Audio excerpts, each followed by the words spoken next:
morning, everyone. Welcome to the last day of the annual meeting at ABRF. I am Sarah Bowen. I am the secretary of the WACT chapter of ABRF. Have you guys learned about chapters yet? Yeah, we know chapters, regional chapters. I'm the Western Association of Corps Directors. Directors is not necessarily the term we want. We want all people affiliated with corps, but WACT is going to have a meeting at Berkeley this September, the 28th to the 30th. We're really excited for people to come. We have a really exciting lineup already started. There is a strong negotiation section that I am keenly looking forward to. We have travel awards, so if you're a junior faculty or junior technicians want to have the opportunity to come, but they don't have the funds to pay for it, especially in this funding environment, please apply. It's a really simple application. Just go on the website. Again, it's Berkeley this year. We're going to be there September 28th to 30th, and the West Coast Association of Course Directors. So West is best. Remember that.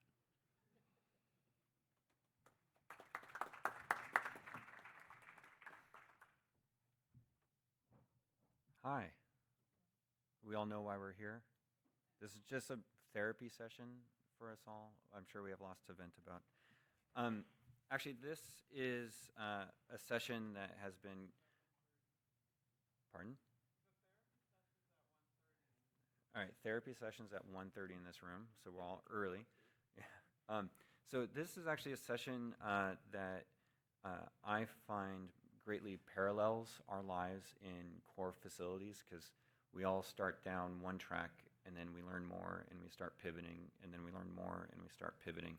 And this is actually a continuation of several talks from the past few years, and you're going to see where we're at with our discussion today. So my name is Joe Dragavon, and I will be your moderator for this morning. And I'm going to let each one of us introduce ourselves before we get into this. Now, this is a discussion panel, so you are welcome to ask questions at any time. We do have slides. If we get through them all, great. And if we don't get through them all, that is also great. I do also want to say at this time, we are actively generating a hopefully publication for JBT, where what we've been working on will be put for everyone to read. And a lot of the discussion from today, we're hoping it will help steer us to make sure that we're on the right track, or if we can stop because we are way off base. But your involvement and participation here will greatly influence the future direction of our paper. So first up is Gordon. Good morning, and thank you all for still being here. My name is Gordon Roble. I am our Associate Vice President for Shared Resources at Fred Hutchinson. I am also in transition to becoming our Associate Director of Shared Resources for our consortium Shared Resources as well. And so for those who are not familiar with Fred Hutchinson, we are a nonprofit organization. We're somewhat of a standalone cancer center, but we do have very tight relationships with the adult oncology program at the University of Washington, as well as with the pediatric oncology program of Seattle Children's. I put in here kind of mostly centralized. I oversee 12 corps that do have a robust shared resources administration, but also I work with a number of divisional corps, as well as some corps, in fact, at the University of Washington. And so this topic is of great relevance to me in the way that I have started to think more and more about the organization and how we structure and participate in our Cancer Center Consortium in particular. And so, as I said, mostly centralized, I think. I'll talk more about that. And I fall under our research administration and clinical labs world. Great. Great, thank you. It's great to be here. Thank you to Joe and Gordon for the invitation to take part in this panel. I'm obviously not Raj, replaced him at the last minute, but excited to talk with you all. So I'm at the University of Washington. Just a brief introduction to myself. This is my first ABRF. It's been amazing. The information coming out of these sessions has been incredibly helpful. Even more so, I think the active participation of everyone and their willingness to help, it's been incredibly appreciated, so thank you. I look forward to hopefully continuing to connect in the future. So I got my start in shared facilities about 10 years ago at Cornell University. A couple projects and a couple moves later, I'm now at the University of Washington, where I work in the Office of Research as the AVP for shared research facilities. We're good. You good? Yeah. Yeah. So the landscape, the shared facility space landscape at the University of Washington is historically and frankly still incredibly decentralized and highly diverse. So we have your typical flow cytometry resources, histology resources, imaging resources. But then we also have a really strong astronomy program. They have telescopes. They have facilities out in the Cascade Mountains and further afield. We have a really strong oceanography and environmental sciences program, and our shared research facilities include the vessels that they use to take out into the Salish Sea or into the ocean to carry out their work. And then our engineering department, our fabrication departments also have a ton of resources. This one in the middle here, the green one or teal one, this is probably my favorite facility that I've visited so far. That is essentially a giant vise, vertical vise, capable of applying about 2 million pounds of pressure, generally to concrete pillars for earthquake readiness testing. It's pretty cool. So while we are decentralized, the Office of Research has recently taken efforts to provide more structure and organization to these facilities as a whole. We're working on a few different fronts. The first project that we have carried out is really just organizing, finding these facilities, making sure they're aware of our efforts, and introducing ourselves to them, and having them tell us about their work. This led to a new homepage and directory where we have now updated contact information for these groups. But I think importantly, the homepage is allowing us to build a community platform for them. So we're not just talking about these resources, right, as things we plug in the wall. Our shared facilities are the people that drive these. They are the experts in the room, and we want our research community to know about these services, these facilities, how to engage with them, and how to advance their work hand in hand with these groups. Outside of that, and now that we have connections with these groups, we've begun a pretty substantial engagement effort with the community as a whole, the research community as a whole, to inform the process of how we move forward together and how we work together to advance research at the University of Washington. Great, thank you. So as I said earlier, I'm at the University of Colorado Boulder. I wear a bunch of hats there, just like I seem to do everywhere I go. Whether or not people want me to wear them, I put them on. What I like about this very plain informational graphic is we're none of that, right? So I approach cores from a very different angle. We are doing a lot of similar things. We are incredibly decentralized.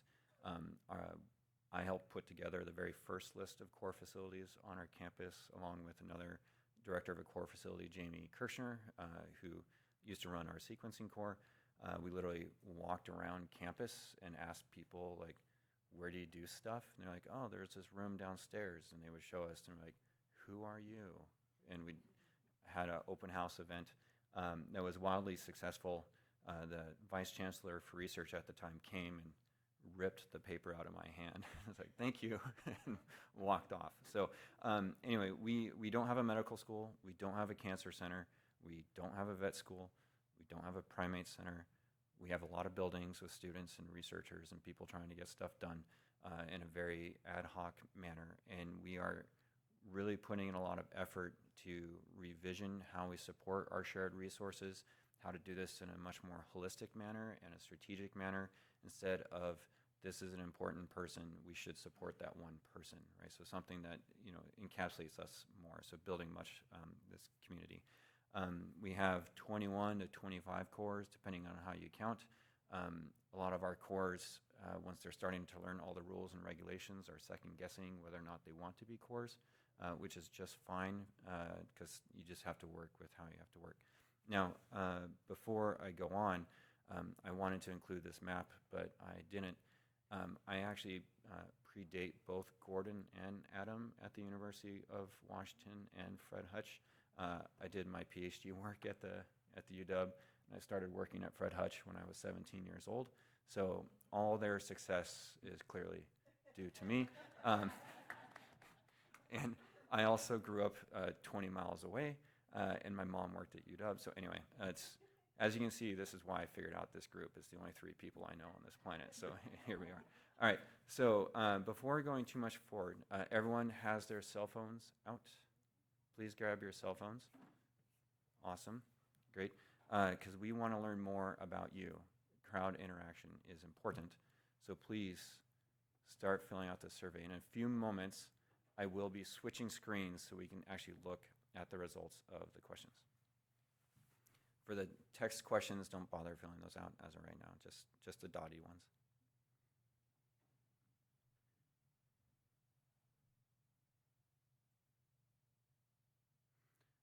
So while you're all filling those out, I'll give you a bit more family history because everyone wants to know where the Dragavon family came from. So yeah, I actually worked at Fred Hutch at 3 different locations because every year I worked there, they moved buildings, and I kept finding my way back, and I always found that to be a bit funny.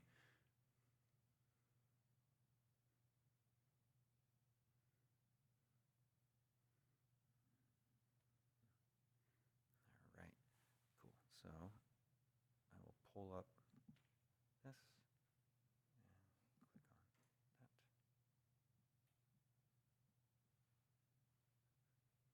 Responses coming in.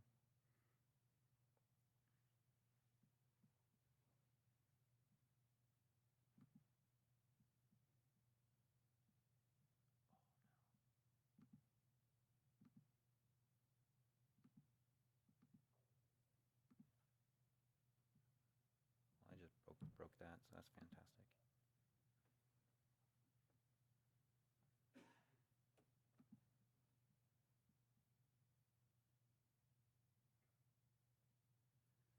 Do you remember how to navigate Slido for all the other answers? Oh, great. I said I wouldn't do this. I'm such an idiot.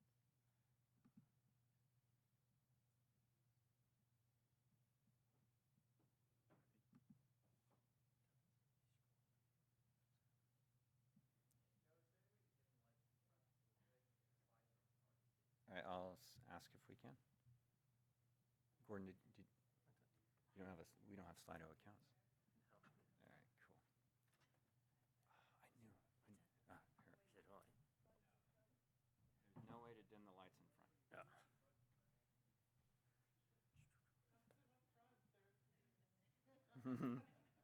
So I don't. So, No, it just. oh, It that's just. just a question. It's just a question. So when I submit. Oh, it- so.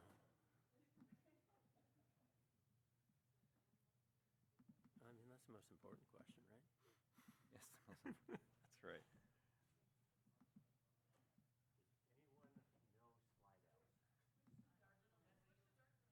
Switch to dark If mode. this were my laptop.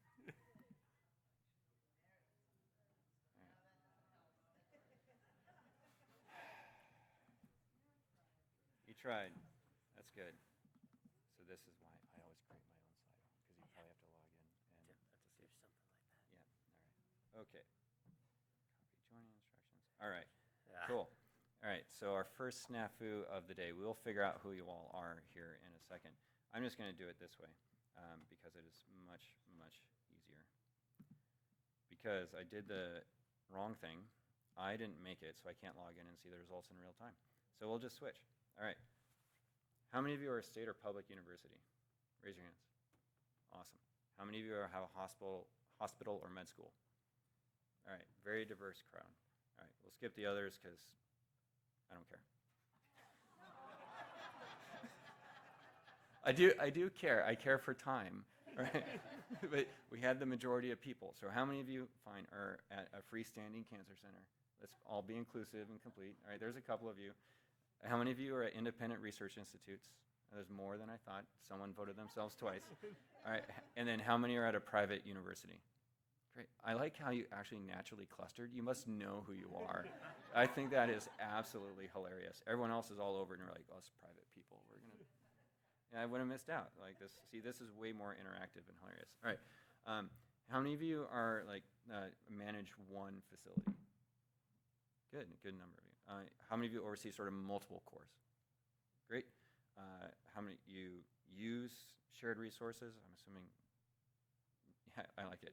I have my own. I don't use it. Yeah, that's great. So as you I thought these questions through incredibly well. We all support them somehow, and then you can specify other stuff later. All right. So this is a good one. So for your core, so if you have one core, or if you're like me, where you oversee one core and then a bunch of cores, where does that one core reside? Does your one core that you're going to refer to, does that reside within a cancer center? Okay. At the college or school level, depending on your institution? At the department or equivalent? So this, if you have institutes like we have, great. At a central level, like who's actually centralized? Great. And then most of us this is a redundant question. We oversee multiples or do not oversee. How many of you do not directly oversee one core? Nice. That's good. All right. So how are shared resources primarily managed at your institution? Are they mostly central, some single reporting structure, sort of everything is top down? Great. Mixed, like there's some that are central, some that are not? Awesome. And then mostly local, like sitting just within the departments. That's how we are. Great. And how many of you are just not sure what is going on at your own place? Yeah. No, that's fine. Like we're not sure either, and that's totally cool. All right. Who mainly sets the cost recovery rates?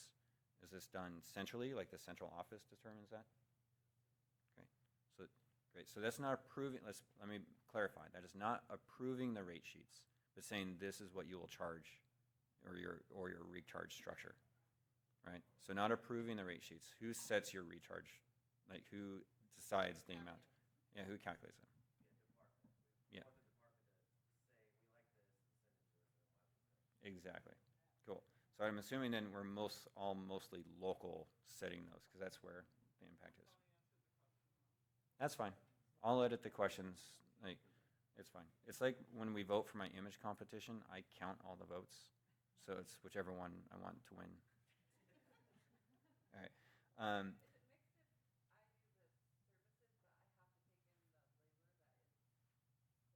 Sure. Sure, we'll go with that. I think that's what I was. I think that's what I meant late at night when I was like, we need some questions that I can't pose the answers in real time.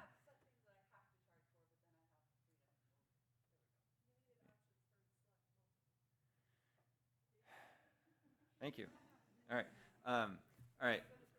I'm great at this. Everyone is like, oh, there's so many other good sessions I could have gone to. So then, do your shared resources, do they know of the strategic alignment with the institution as a whole? How many of you have that alignment, like that awareness, like we are going this direction? Sorta. Yeah. Yeah. Some people are sorta. I think I'm being recorded, but I doubt my boss would watch this. I don't think we know of a vision as to where we're going. I think we say things, but we don't truly have it. And especially at an institution where we're all over the map, we do everything. So how can you say, like, we're going to, go work on cancer? Like, what are the aerospace engineers going to do? Joe, I think if we don't have to fund it, you can go do whatever you want. If I don't have to fund it, then I have to know what the strategic vision is. That's a great point. And it really bleeds into what we're going to be doing later. All right, this last one, which is arguably, I think, the most important out of all of these. So at your institution-wide, do you feel that your cores or shared resources, the value is well understood and appreciated? Yeah. Mm-hmm. It's recognized by some, but not broadly? Yeah, great. Is poorly understood or undervalued? Yeah. I think ours are also, they're recognized and valued and then also undervalued in the exact same sentence, which is fun. And how many of you just are not sure what's going on? Great, cool. We all should be like that. All right, fantastic. All right, good job, everybody. Way to fill out that poll, and way to listen to my voice. All right, look, we did it. Congratulations. All right, so where are we now? All right, so this graphic here, this is sort of like the common concept that a lot of us had, at least I feel like a lot of us had, up to a couple years ago, maybe like a year ago, when we really started thinking about these. And I'll just explain this. Right, so a lot of our institutions, like how did course start? They spun out of labs or a department wanted something. They're just like, this is what we're doing. And then eventually oversight came in, either through the cancer centers, like if you have that, or someone who came from a cancer center and they're like, we need to, be like when I was 6 years old and my dad was coaching us on the soccer team. He'd be like, which one's our goal? And they'd walk out and make sure we're all pointing the right direction, right? And that's, sort of where we're going. That's a true story, by the way. I was super adorable as a kid. So we started, distributed, right? And then we have this idea like, all right, well, if we start coalescing, like we put a website together, we build a community together, we all start pointing in generally the same direction, we're going to start merging all these ideas in the Venn diagram between the university and the departments and the colleges and the cores and all the other players at wherever it is we're at. We'll start coalescing, and then we end up with this one perfect, homogeneous circle of happiness that we all live in, right? That's what we thought, and I like to blame Northwestern for that. Sorry, Jeff. I like you a lot. Listen, Phil's not here. We'll blame Phil for all this stuff. But no, it's just this, in this vision, it's a good vision. However, a year ago, or a year and a half ago, when Isabelle and I sent out this initial survey, these are the responses we got, like at these various parameters, like what are you, right? And what we got was just this wide range of results. And we shared these results last year, so I'm not going to break them down, but we aggregated them in a different way, right? So here you can see there are various columns sort of grouping the universities. If they are a hospital or have a cancer center, I sort of put them together. Private universities, a dedicated research institute or a state and public institution. And then the horizontals are like, who creates the designation of the core? Like who says you're a core and you are not a core, right? Where does the financial support come from? The administration of the cores, where is that rate setting? Annual review, like, are you doing a good job? And then finally renewal, because at some point you may not be a core anymore, or they decide on some sort of rotating thing. And what we got were just answers all over the map with no correlation to the herd studies. Does everyone know what the herd studies are? Cool. Right, the herd studies sort of like are how much money your institution is putting into itself to do research and support its investigators. And the initial thought we had was like, well, clearly the people putting lots of money are going to be all centralized. Not at all. Then we looked at NIH dollars, like how much money do you get from the federal government? Would that be a good indicator? Not at all. Like we couldn't find anything that was like, you really had to squint your eyes and be like, sure. Sort of like how I build stuff around my house. Like, don't lean on it, it'll be fine. So, what we found was all this stuff. And the bigger thing is like, we interpret it one way, but how would you interpret it? It was so messy. There was no good way to interpret it. And we just sat around like this for a year, like all of us coming up with like, well, I read it this way, I read it that way. And there's nothing wrong with that. It just actually is very illustrative and informative as to where we are as we are trying to align our cores, or even should we, right? And it really just got us thinking like, well, at least we acquired the data the same way, even though our conclusions were all wrong, right? And that's totally okay. Now, there are some general takeaways from all this, right? There's a high degree of heterogeneity everywhere. Like, all of us could talk around our tables, and you'll be lucky to find someone else who is like you through and through, right? Larger institutions don't necessarily mean more centralization. CU Boulder is a large university. We're very disparate. UW is even bigger, and they were at nothing, right? So it's quite fantastic. And then research institutes, I should say, tend to have more centralization based off of this massive N of like 9, right? So, I was pretty good at science. Not really. But I was a math minor, so I know that small of an n doesn't really count. But but it just is what the sample we have. So to me, that was incredibly telling, right? So we're going to blow your minds here in a second, and I'm really hyping this up.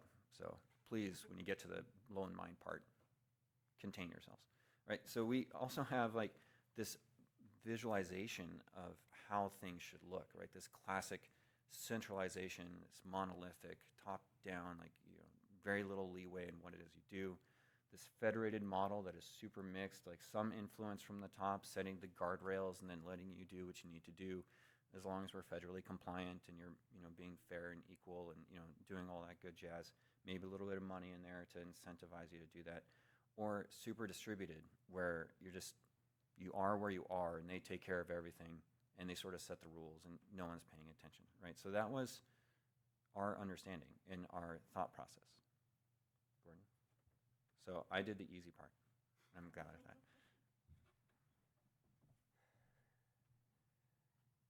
So I actually was just sitting here thinking, I actually have no idea how I ended up with Joe and Isabelle working on this paper. Truthfully, I was just trying to be like, how did I ingratiate myself into this conversation?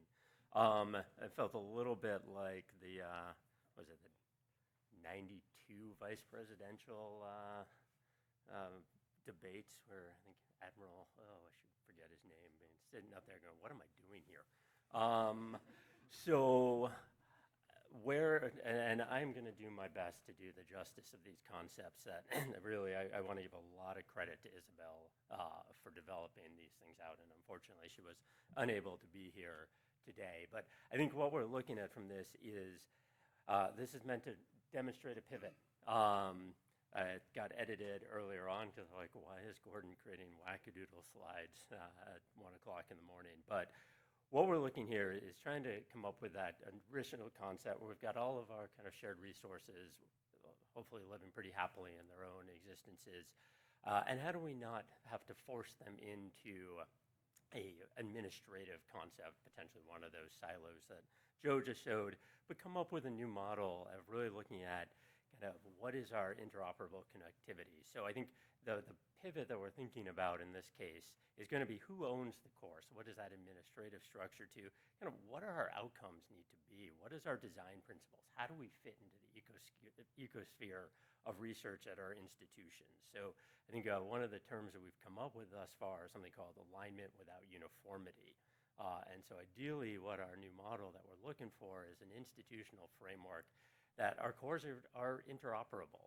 They're going to be connected through certain items such as a shared data system or a quality type of framework or other components, but allowing that sort of localized management to stay strong, to really let cores do what we do best. So we came up with 9 essential design principles, which we've outlined here. And these are kind of the way that we treat and think about how we align ourselves without forcing uniformity necessarily, and allowing us to have a dynamic type of framework that's going to really have these high standards of research. So can we keep our innovation and the support that we bring to research, but try and somehow figure out, can we also resist rigidity, bureaucracy, and stagnation that I think many of us in the centralization world think about. And so hopefully what they'll do is really transform our core services from a kind of our isolated service units. And again, I'm going to keep talking kind of ecosphere and strategy, but I think something that is going to allow that strategic ecosphere to be sustainable. And so with that, I'm going to kind of dive into, I'm looking at our time, so potentially dive into just 1 or 2 of those 9 right now, just to try and build them out a little bit and hopefully kind of emphasize the concepts that we're looking at. And I think talk a little bit more about this, but kind of pulling back a second as well, is these are design principles that are meant for you as core directors and core leaders to think about where you fit into these type of things. And maybe you're already in a great place, but then how do you convince your leadership that we need to be tying these together in terms of centralized or federated or distributed? And it's almost, I mean, again, as I said, we're still working on this and sure Isabelle could more succinctly and eloquently put this together, but I kind of view this right now as a choose your own adventure type of system, that we're not trying to put ourselves into, okay, we gotta all be federated or we gotta all be centralized. And we'll talk kind of a little bit more about our individual perspectives on this too, to hopefully clarify some of our thinking with this. So looking at strategic alignment, I think this is one that most folks hopefully could kind of digest pretty quickly. But looking at it from a centralized perspective, again, this is going to be the institution is going to set and execute really put out what are your goals going to be? What are your investment priorities, budgets, et cetera? And then they're going to kind of mandate that potentially for all shared resources. And this is going to come obviously with high coherence with that institutional strategy, clear accountability to leadership. But again, I think everyone could think of the drawback with this of the alignment's going to be really slow and rigid, and bureaucracy is probably slowing things down. I know I can speak to that. So maybe looking at federated, and how does that fit into the strategic alignment principle? Something where, again, your central leadership is going to set that priority or those investment priorities or such, but each individual shared resources gets to guide their scientific and technical directions. So this is an area where you're going to have that adaptive alignment. So it's not going to be too rigid. You have limited micromanagement around this, and really your local scientific community gets to maintain that autonomy. But the minus is that federated's tough. This requires real governance maturity, more complex to design and manage.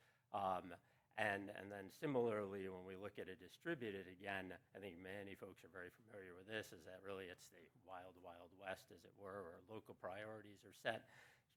Strategy can be driven by funding needs, recruitment needs, retention needs, what have you. And maybe they align with institutional goals, but most likely if they do, it's not intentional. And so obviously this allows for really specific and targeted components for your core and what you want to achieve.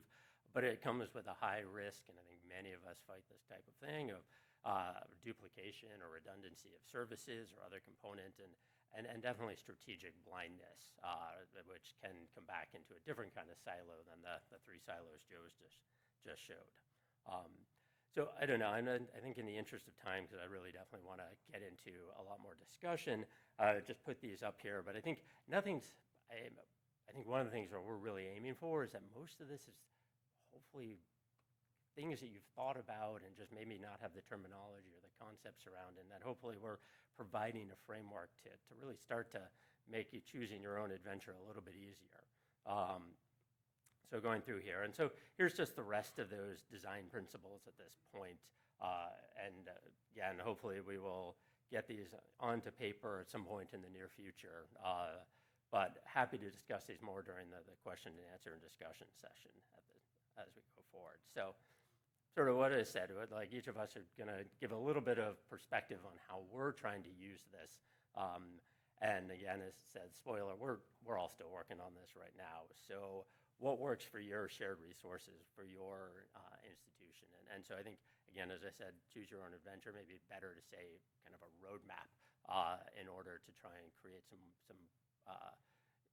goal-oriented structure for your teams and otherwise. And so one of the things that we're going to hopefully emphasize within the publication, if it gets published, is really how folks need to take time to evaluate their shared resources and really determine what makes sense in terms of applying these design principles to your core. So again, we're not looking to say everyone's got to be in this line. It could be a crisscrossing across federated, works great for this principle, distributor work great for that one, et cetera, et cetera.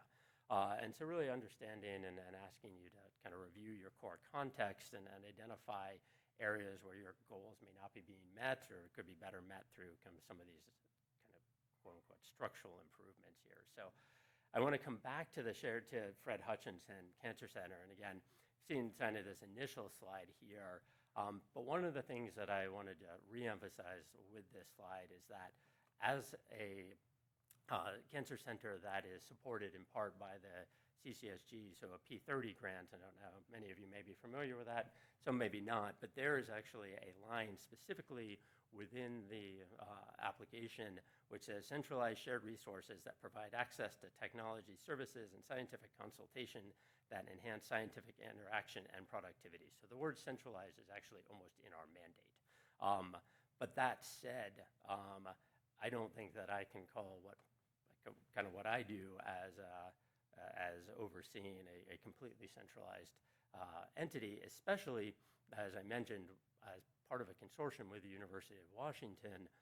We've got, we support through the CCSG shared resources over there that are completely under, say, kind of Adam's distributed model at this point. So there are design principles that I will have no influence over, nor do I want to. But I just wanted to put up here that we do have a shared resources aims and goals here, fairly broad. I'm sure we could cram anything into these. But what I wanted to show is kind of how I view shared resources as it stands right now, which is that using these design principles, in particular, we are fairly centralized, but I do think a lot of these areas we do fall into federated as well at this point. And I think one of the things that I'm just going to call out in particular is that because it's near and dear to my heart right now, is the concept of workforce development.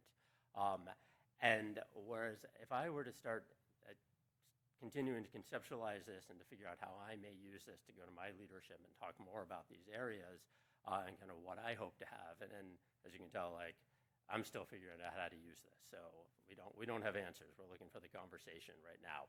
But in particular, the workforce development, one thing that I was able to do for the Fred Hutchinson component of this for shared resources was actually pull shared resources out of our centralized workforce development and be able to create an entire federated job ladder that fits our HR's needs, but is specific entirely to shared resources, so allowing for complete career growth that doesn't exist anywhere else within Fred Hutch at this point. So I think this is something that are areas where I have sort of struggled to figure out how to put this into a broader goal perspective. And so I'm very excited to be able to start using this framework and hopefully turn it into something useful for our leadership as well. So that, turn it over to Adam, who can talk to a very different experience.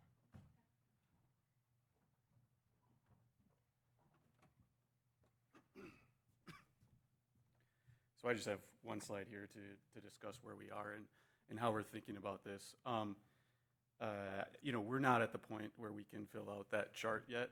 We're certainly still in the fact-finding portion of our work. But I really like this idea of goals-driven process. Why are we doing this, and just keeping that front and center? So number one, first and foremost, right? Everything that we do, and we communicate this all day to our researchers, everything we do is to connect our researchers with the expertise in our shared resource facilities and provide the support for those facilities to engage with the researchers and again move their work forward. If we just stop there, I think it would be successful, right? We are a public university, so we think about our community presence quite a bit and how we're interacting with them. So do our local non-for-profit groups, whether it's the Fred Hutch, whether it's SCRI, the Ben Arroyo Research Institute, do they know that we have these resources? But importantly, how eager we are to work with them and make them available to those groups. Does our local biotech community know that we're there? We're excited to work with them and how to get a hold of us. That's a big part of this work. Administrative efficiencies, obviously there's a lot of difference between statistics services out of our humanities groups versus flow cytometry versus, again, those vessels that I mentioned. But each one of those facilities, right, they all have to bill, they all have to reserve, they all have to communicate with their audience, they have to form user groups, hopefully get feedback. How can we help with those processes, and how can we standardize some of those processes so that those groups aren't chasing invoices, they're doing the microscopy that they want to be doing, or whatever that facility specializes in. And then this last one's a little bit more abstract, but it is something that we consider quite a bit. Again, kind of going back to the public university and how we're interacting with our community. How do we increase the return on investment of these resources? So how do we take that $1 million microscope and make it do more than just take high resolution images? How are we working with our advancement department, whether that's to attract new donors or whether it's to work with our local community to explain the incredible resources that the University of Washington has, many of those taxpayer resources, and how they are improving the lives, hopefully, of Washington State residents. How are we working with our recruitment department when we're bringing in new faculty? How are we providing access to those resources so everyone knows that the University of Washington is a great place to come do research and you will be supported? But at the end of the day, right, this has to be a process driven by communication. We can't go out there and tell all of our groups and all of our faculty members, this is the box you're going to fit in, now go ahead and carry out your work. We have to get feedback, and we have to go out and ask them what works for them. Because at the end of the day, right, we want to build a community. We want to build a community that carries these efforts forward and comes together to do this work together rather than just adding more administrative layers. If we're just adding layers, we're going back to that original goal and really shutting it down. We're not helping our researchers and our shared facility community come together to carry out their work. I'm not going to read through this because it's just sort of more of the same. Basically, to summarize, we're actively transitioning from fully distributed to something else, and whatever that is. Or you can't get more distributed, so there's that. So we're going the opposite direction. But what has actually helped by being invited to participate with Isabelle and Raj and Gordon on this, it actually frames my discussion with upper leadership in a completely different manner. Right, because they were coming to me at the beginning like, well, what does centralized look like, right? And they had this vision that they were going to have to do everything and invest in all this office, front office staff and all this stuff. And as I've pivoted to the goals and where does all the actions actually lie, is creating a much clearer understanding where people can see like their scope of work and their scope of like the scale of work and their scope of what it is they need to oversee, and let the departments do what they need to do at the same time. Is creating that balance. And then it's like sort of line by line. It's like, okay, who does what where? And it creates a much clearer understanding from top down so that our departments and their deans and their colleges and then the deans to the upper administration are all actually on the same page when they're discussing these things. And it is greatly, greatly helpful. And everyone's starting to see the benefit of this discussion. So, we're trying to go somewhere, but I think like many of us, there's just like many different routes you can take, right? And so we're going to do our best. We're going to figure this out. And what I really like about this goal-oriented structure is that you yourself get to start deciding what those goals are at every layer of what it is you're doing, right? So if you're going to have a centralized invoicing structure, is that a good thing? Is that a bad thing? What's the goal of it? Is it going to save money? Going to save efficiency? You get to think about that. How about like, career ladders? Like, do you need one? Why do you need that? Staff salary, where does that come from, right? Should that be central department level, things of that nature? So we can actually break it down and then pick and choose where it is best supported moving forward. Same goes with financially supporting our cores. How many of our cores truly break even through and through? Jeff, you can keep your hand down. None. Perfect. None for us. We have one core. I kid you not. One core breaks even. Everyone else has massive, massive subsidy from someone. Investment, strategic investment. Thank you. I meant to switch that term. So yeah. So, in understanding that helps us guide where it is we go. Now, before I formally say thank you, right, we do want to open, this is a discussion, right? We want to hear from you, like what's going on, at your places, questions for us about our experience in this so far. I threw up some general discussion questions. The first one I want to know, do you feel like we're on the right track? Do you want us to keep going?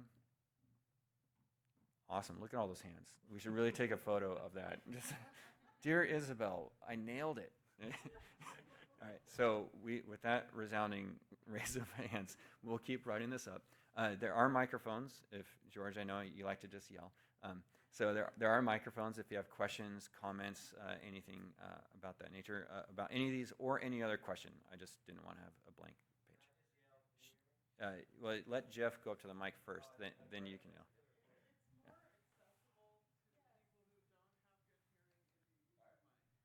I'll direct this to Gordon since you talked about workforce development specifically, but obviously anyone can answer.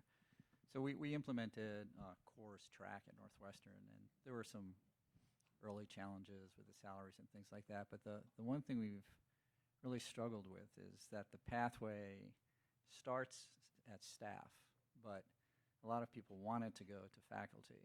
And at least at Northwestern, staff and faculty are really, they're very different, right? The staff is an HR position and is subject to all those regulations, and HR decides if you can hire someone.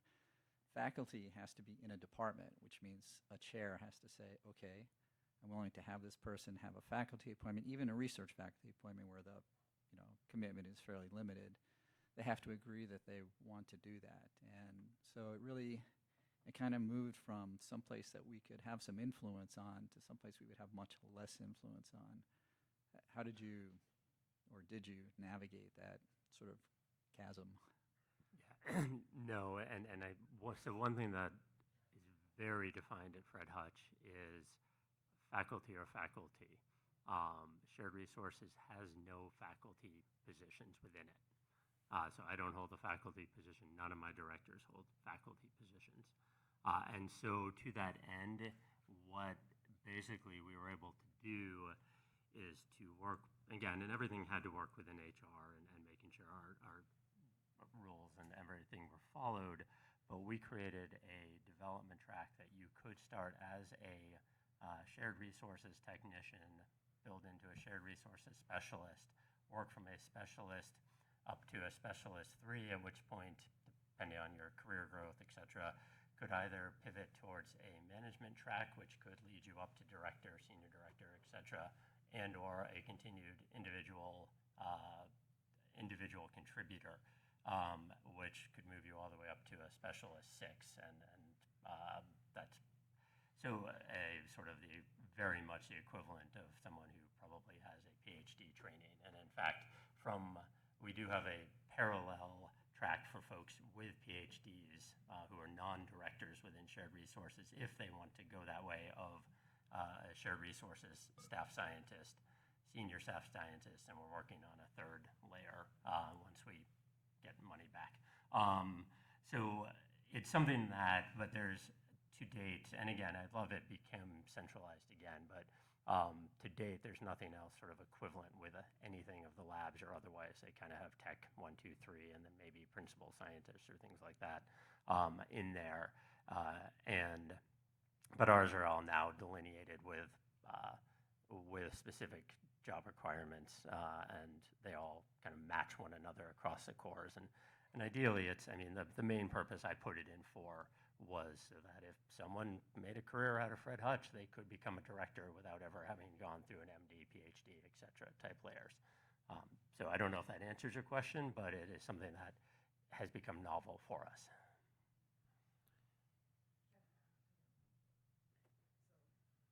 At Mount Sinai, we have similar setup for. Yeah. Sorry. At Mount Sinai, we do have, or we provide faculty appointments to the PhD staff. We work with the departments depending on the PhD background and the experience of the staff. And because we don't have to provide any office space or lab space to these faculty, departments are generally cooperative. I am now facing another dilemma, is that, as Jeff mentioned, there's different policies, hiring and salary-wise. Even the work hours for staff, it's 37.5, and for faculty, it's 40. So when we provide faculty positions to these staff, they come back to us, and now why am I getting fewer benefits? Work hour, PTO, everything is much less for the faculty than staff. So we have not that struggle to figure out. Luke. Yeah, hey. So I'm also at CU Boulder, so I know Joe. So I had a comment and then a question. The comment is, I think it's important to maintain some level of independence, like talking about the alignment with institutional goals. Those shift, right? And I'm coming at this from the Green Labs perspective, a Green Labs program. So our goal is my goal with shared resources is primarily focused on sustainability in the research ecosystem. That doesn't always necessarily align with institutional goals. It might align with what they say, doesn't necessarily align with what they do, and we've seen some examples of that recently. So my point is just that I think there's having that wiggle room so that it isn't this sort of draconian top-down thing is important. That's my comment. My question is, I wonder if you've thought of collaborating on this framework with people. I mean, there's kind of this whole field of like systems optimization, right? Like there are people who actually study optimizing the operations of organizational structures. If you've thought of working with people like that to kind of solidify or improve this, make this into kind of a predictive or even a forward modeling framework. Yeah, actually, thanks, Luke. It's not that I planted that question in the audience. I didn't. I honestly, I didn't. No, this is actually something. Process design is often common in engineering departments, and that's a fantastic idea. We can pull them in and see where they can guide us. I really like that, Luke. Yes, Joe. First, thanks for the talk. You guys hit on a lot of good points. I think when you raised your question of like general thoughts on the concept, like all of it is a yes, right? Like, and it all functions in that same way. So I'm at Duke and I have completely cores that just live out in left field. And then I have a bunch of cores that live in departments, and we want them to live in departments so that the department has skin in the game, right? Because once you centralize it, like we're all looking at Big Duke to pay for it. And then we have 5 or 6 that are centralized because it just made the most sense for us to own it. So I think all 3 of your roadmaps make perfect sense. And as you were showing in the chart, here's some federated, here's aren't.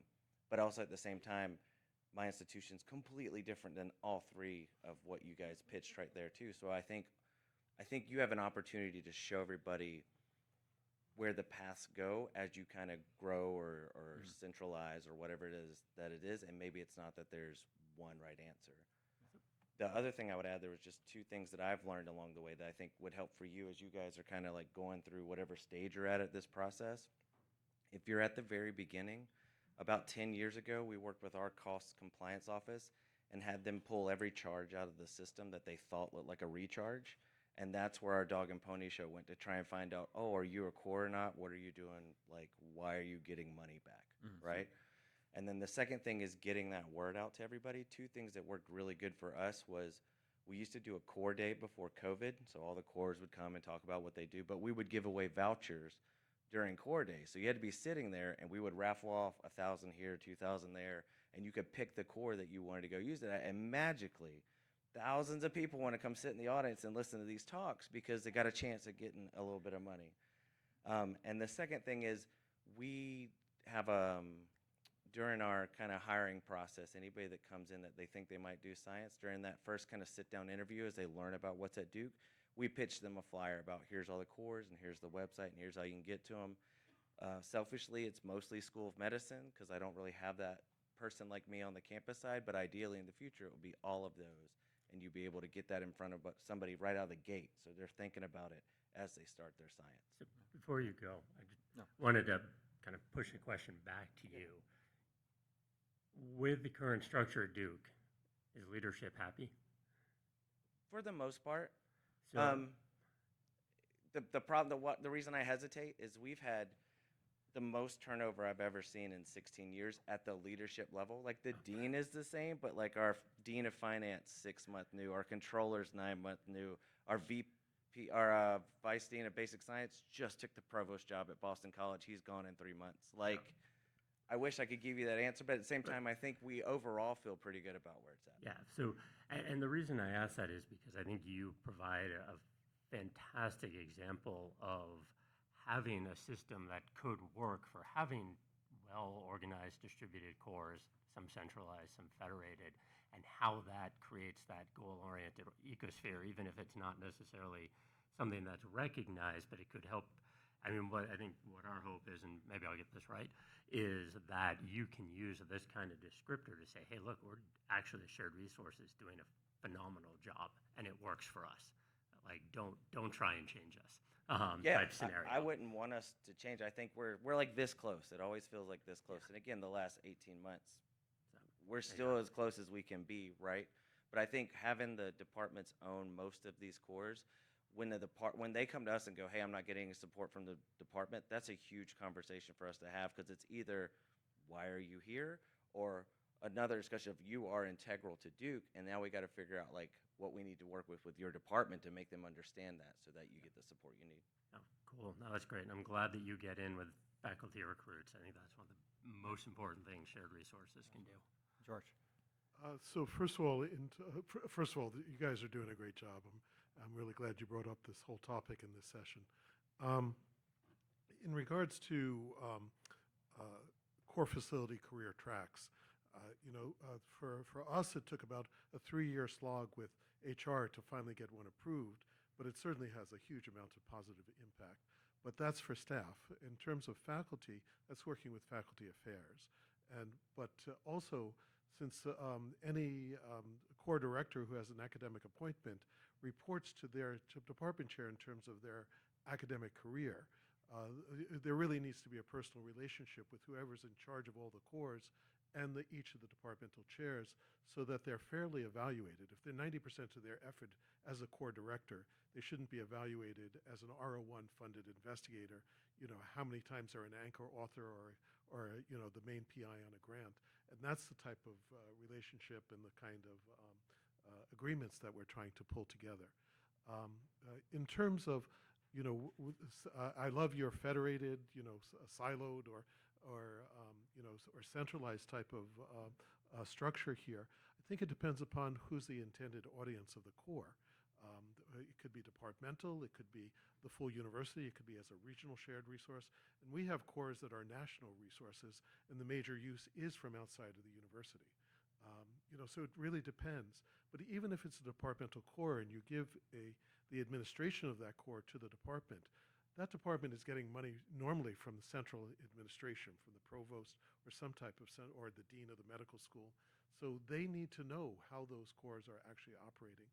So regardless who is responsible for administration in terms of reporting, there needs to be some kind of centralized, in my view, some kind of centralized reporting structure. And, in terms of what you're doing, in 2011, I can't remember the author, but somebody came out with a national strategy for shared resources and how it should move forward the research enterprise of the nation. And there have been a number of good studies like that. FASEB has put on some, as I'm sure you know. But what I would really suggest in terms of the study is giving the information to the research community in terms of what are the ranges, what's the norms, and in particular, what are the suggested best practices. That I think is the highest value in terms of the type of work you're doing. Yeah, absolutely. So the goal of this paper as it comes out, this is version 1, right? Is to lay the foundation, right? And then now we're all sort of speaking the same language. And now when we answer the questions, we're sort of thinking about it from the same perspective. So that's exactly in our thought process. Just to update you and the entire audience, as I've been going through this, I started doing that, aggregating all the information for the course. And here's the experience I've had. I've had one college, we have 2 main research colleges. They both have cores. One college, it's like, wow, we didn't realize how much the departments were supporting their cores. We want to help them out, so we're going to support 2. We're going to match them. The other department is like, why would I give a penny to this? Or other college, sorry. So I had 2 deans on opposite ends of the spectrum, and it's so weird to pull that back and forth. But this is helping. They're starting to see the light, I think, in a positive way. All right, thanks, George. Thanks. Sean. Yeah, sorry. So thanks for the talk. I'm in my 2nd year as a core director, and so I'm really new to all this sort of organizational stuff. And I was looking at your different groups, and I hope this doesn't come off negative, but each one of them sounded like you were saying, this is one way to do it, and here's why it's hard. This is another way to do it. Here's why it's difficult. Here's the 3rd way to do it. This is why it doesn't work. So I don't know what you were sort of advocating was, but after listening to the last person talk, it seemed like the way it's going to work at every institution is whoever's putting in the money, they're going to want to have the control. Is that what you've experienced in your world? It's actually quite interesting. I think over the past few years at my institution, because I've been saying this one phrase over and over and over, is that the cores are the most efficient with the money, Right. right? And we can only show that by actually having real statistics, like how many people, how much federal dollars are they supporting, how much money are they actually getting, right? Most cores are getting, you know, 50 to maybe $100,000, right? And you're supporting 300 people, right? So Right. it's not very much money per person to be supporting. I actually did for one plot this year, the investment per user per core. And so you could see how many dollars are actually the university is providing. This is after the recharge. How much money is the university truly providing, right? And it changes the framework where they're like, okay, it's expensive, but this is actually a cheap per investigator versus Right. giving a bunch of money. Yep. So you're not wrong. I think every route you take is going to be challenging and hard. The idea is to figure out, in my opinion, within your institution, which one resonates with your direct report, with the other cores nearby, with what it is you need in order to get your job done in the long run. And so instead of saying everything is central or everything is federated, you pick and choose which parts you need. And yes, it's all hard. Choose your own adventure. Yeah. Okay, thank you very much. You're welcome. Great talk. It's comforting to hear that I'm not alone. So, you know, I kind of wear a lot of hats similarly, but as the new person who's kind of looking at cores as a whole within our VP of Research office, one of the questions I have for you, because we kind of have the same thing. We've got a cancer center, we've got, you know, cores that are under the centralized, we've got things in departments that we're just finding. So part of my job is to define what each of those things are so that we can have kind of, at least from a leadership perspective, how are we supporting them? How are they getting the kind of, where is that, you know, administrative burden lie? So I'm wondering for all of you, do you have those definitions, or is it just, I feel like it? I mean, I'm assuming you have definitions, but you know, as I'm trying to build that and thinking about what that looks like, I worry a little bit with this conversation that maybe I'm being too rigid in my definitions, and so I guess what's the fine line to kind of balance that? I can just say for us, we're incredibly broad right now, so it's anything that is recharging, basically. And that's so that we can find everything. I think it makes sense in the future, and as we move forward, we figure out how to refine that definition. And again, those processes will probably be driven by those groups as to how much they want to either come into the tent or continue doing what they're doing. It'll probably change as we begin to offer more carrots rather than just the carrot of, hey, come find us. We'll promote your resources for you. But that's just going to evolve right as we go on, as I'm sure you're probably finding as well. Yeah. Well, and I think we also struggle a little bit because some of our larger cores, my own included, because I wear two hats, are both cancer center cores and university cores. And so you have the cancer center reporting structure, you have the university reporting structure, and the like way that they fund is different, and the interaction is odd, and how do they get into that, you know, university structure is kind of what I'm trying to tease apart. So Yeah, I'll let Gordon talk about the cancer center. As we also have a few cores that kind of float in between our two groups, and I usually just ask Gordon to handle everything. So, I mean, I think we all, and one of the things that this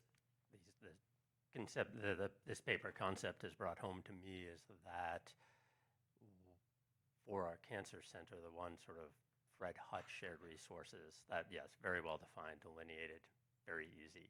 It's now trying to put some structure, and again, crossing into Adam's realm. How do we ensure that we are able to work with them to get what we need as a consortium, but not stepping on kind of Adam's work and toes as well. So that's something that and again, like until Adams came into this role, we've never been able to get a good handle on.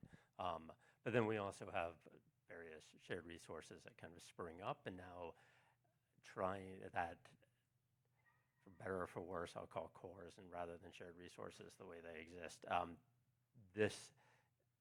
I've struggled with trying to fit them into our administrative patterns and how we can support them as well. And so this is actually helping me be able to go to those leadership components and saying, let's I don't really care what you may be doing, but I need you to be able to do X, Y, and Z. And this is really helping me put that, put some organization that they understand in a relevant manner. So I don't know if that answers your question, but still trying to, we are all still trying to define a whole lot, I think. Yeah, I mean, that helps. And I think with us, we struggle too, because, you know, that when you talk about like the financial component, who's paying for it, our VP of Research office would argue that if you are part of the Cancer Center core system, then the affiliation agreement is intended for that. But if you are a core that covers both, is considered both university and Cancer Center, they don't consider that as, nope, it's covered under the affiliation agreement. And so even though you could argue that half of the users come from one and half from the other, I'm sure the Cancer Center people are like, yes, please give us more money. I mean, that's what I hear all the time from our folks. I'm chuckling because if you could see the number of emails between Gordon and myself and our financial people at the university. Okay, cool. So it's comforting to hear that I'm not alone. Thanks. Can I just respond as someone who has a cancer center and is also at the central level? One person, one department owns that core. And for us, we have cores owned 100%. You run it, you handle it, you deal with the deficit. And then we have others that they just get money. They get subsidy, they get discounted prices for their users, and then it's their core. So like for us, to your point of like who runs it is really what we care about. So, and I'm about to run my first institutional core, which does interact with the Cancer Center, and it's mine. This is my toy. You just get to come hang out and play in my playground every once in a while. To the other point that I heard a couple people ask about is like, how do you define these things? So I have been in this role for a while, and I've been, as I'm thinking about these consolidations, mergers, centralization, because we're the wild, wild west. I have one of the most number of cores, and I'm not bragging. We have a lot of duplication across our schools and across our institutions, centers, institutes. So I have started creating definitions for baseline, what's a core? Like, what do I care about? Because if I go by recharge, I would lose my mind. We have a lot of recharges on campus, and I don't want to deal with a good chunk of them. And then all of ours for right now are owned by someone else, except for this soon-to-be merged institutional core. But that's where I'm leaning. What are the minimum requirements to make you an institutional core? How many different users do you have across however many different schools, departments? At what point does the impact to broader campus become so big that I can't let that department fuck it up? And that's where I'm at. So. Thank you. Yeah, just to comment on that a little bit. That we've had that exact discussion at CU Boulder multiple times. Like my core is, 7 different departments or 8 different departments from multiple colleges, hundreds of people, which is great. But my own institute that I work in is very reticent to have someone else come and take it from them, because for them it's such a recruiting tool and they leverage it left, right, and center. So there's always politics left, right, and center as to, everything may sound good to you, and then you go say, like, we should talk about this. Like, I don't want to do that.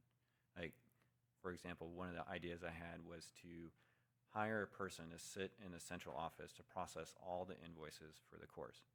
It's like, why don't we do that? Just hire this one person. They can do that. It's probably just a half-time part, and then they'll do other stuff. About half the departments with cores said, I don't want to do that. I want our people to do that. They're controlling invoices. Like, it's like anything you take away from them, they can see as an affront, and it's very, very interesting. So I totally understand. Yes, please. I had a couple of thoughts. One of them is that early on in the presentation, you showed some overlapping cores that, as we know, as science has moved forward, we're not all in independent silos anymore. We have a lot of things that cross each other. And in context to that, what are your thoughts on what that means if you become more of a centralized type organization with your cores. How does that impact core directors and their ability to maintain their autonomy going along with a changing landscape within their institution? Yeah, at CU Boulder, I think that is a real challenge. Because we do have multiple cores where there are real overlap. There's 2 light microscopy cores on there. Where I'm starting with is to encourage cores that are like that, just to start communicating and avoid as much instrumentation duplication as possible. One of you focus on super res, one of you focus on multiphoton 3D stuff, right? And pick your areas of emphasis. So start having them diverge at now, right? And like 5 years from now, when we finally made progress, hopefully they're more standalone things. But they still need to be aligned with respect to the vision and how collectively they're supporting the entire campus. It does then give the opportunity to have a stronger stance when you're seeking funds, because like collectively we do all this. We're 2 separate entities, and look how different we are. And now you can't divide us. You support one, you have to support the other, right? And at least that's my hope. And having these goals in front of me like really helps keep that at the forefront. But I don't know if you guys are experiencing that. Yeah, I could provide just a comment. At the UW we have around 7 proteomics and metabolomics facilities. And it sounds like overlap when you say that, but then when you visit the facility associated with the School of Pharmacy, their expertise and what they're doing is totally different than the than the facility that works with oceanography, or works for environment, or works with our environmental health group. And so while they are there, right, we should make sure they're talking. They're doing incredibly different things with those technologies. So I guess I was just going to say, I think one of the other perspectives is that, again, I think with that kind of ideally core collaboration, that folks, I mean, echoing what Joe and Adam have said, but they can focus on what they're very good at and be able to pass things downstream to one another, so that, again, I think, again, it's looking at it from kind of a core to core specific area, but we have a lot of overlap, say, between our experimental histopath and our genomics, but we've been able to get them to meld, and now we've actually have a kind of intersection of spatial transcriptomics that both of them feed together beautifully, and cannot, I mean, I don't think we can do it without their cooperation anymore. And that took some time and effort, but I think we're going to see more and more and more of that. And whether you've, again, I've heard a lot of it now on single cell or other things, if you've got a processing lab that can do all the DNA and RNA extraction, like, I don't know if many genomics core do that, but you could pass that to the processing lab and allow the genomics teams to be doing the genomic sciences and stuff. So I think Joe summed it up well, as they become more valuable the more interconnected they are. So as part of your paper, I'm going to talk about communication and planning aspects. That's the 4th paper. The fourth. Yeah.